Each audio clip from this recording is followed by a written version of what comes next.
হাদি ভাইয়ের হত্যার বিচার। হ্যাঁ, হাদি ভাইয়ের হত্যার বিচার এটা আমিও চাই। রোদ্রের কারণে একটু কথা বলতে পারতেছি না, আমি চকে আছি মূলত কথা যেটা। শুধু চাই না, কতটুকু চাই। আসসালামু আলাইকুম, সবাই কেমন আছেন? আশা করি খুবই ভালো আছেন। ইউটিউবে মাঝে মাঝে অ্যাক্টিভ থাকি। এই মুহূর্তে বাংলাদেশে বিশাল বড় একটা আন্দোলন চলতেছে, হাদি ভাইয়ের হত্যার বিচার।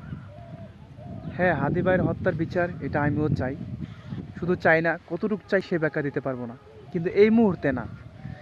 এই মুহূর্তে যদি আপনারা হাদি হত্যার বিচার নিয়ে আন্দোলন করেন, এটা আপনার দেশের ক্ষতি হবে।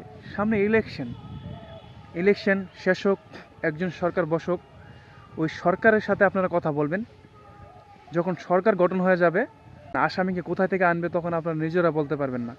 এই যে বর্তমান যে আপনারা একটা দ্বন্দ্ব লাগাই দিয়েছেন দেশের ভিতরে, এটা আপনার দেশের ক্ষতি হচ্ছে। ইউটিউবে অনেক ভিডিওতে দেখছি সাধারণ পাবলিক মার খাইতেছে। হ্যাঁ, এটা খাবে। পুলিশ ভাইয়েরা কী করবে, সেনাবাহিনী ভাইয়েরা কী করবে আমার বলেন? সামনে ইলেকশন, এখন যদি দেশের জনগণ দ্বন্দ্ব লাগাইতে, তো ইলেকশন তো সুষ্ঠুভাবে হবে না। আবার অনেকেই বলতেছে এই ইলেকশনে বিভিন্ন দলের মানুষ টাকা পয়সা দিয়ে দ্বন্দ্বটা বাড়াইতে চাচ্ছে। ভাই, আমি বলতেছি আবারও, আমি কিন্তু কোনো দলের পক্ষে না, কিন্তু আমি আমার দেশের পক্ষে।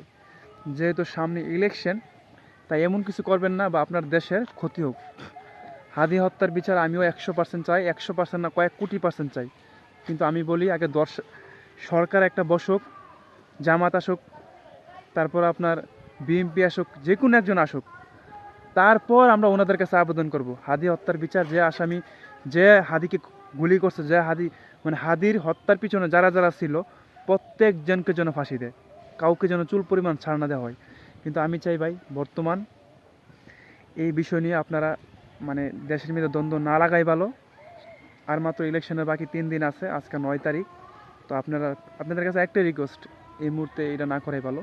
আমি কিন্তু কারো পক্ষে না, আমি দেশের পক্ষে।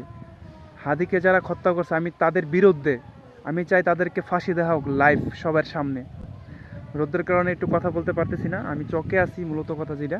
তো ভাই, সারাদিন মাঠে ঘাটে কাজ করি, এই যে দেখতেছেন পিছনে ক্ষেত আছে, তো ভাবলাম ক্ষেতে কাজ শুরু করার আগে আপনাদের সাথে কিছু কথা বলে নিই।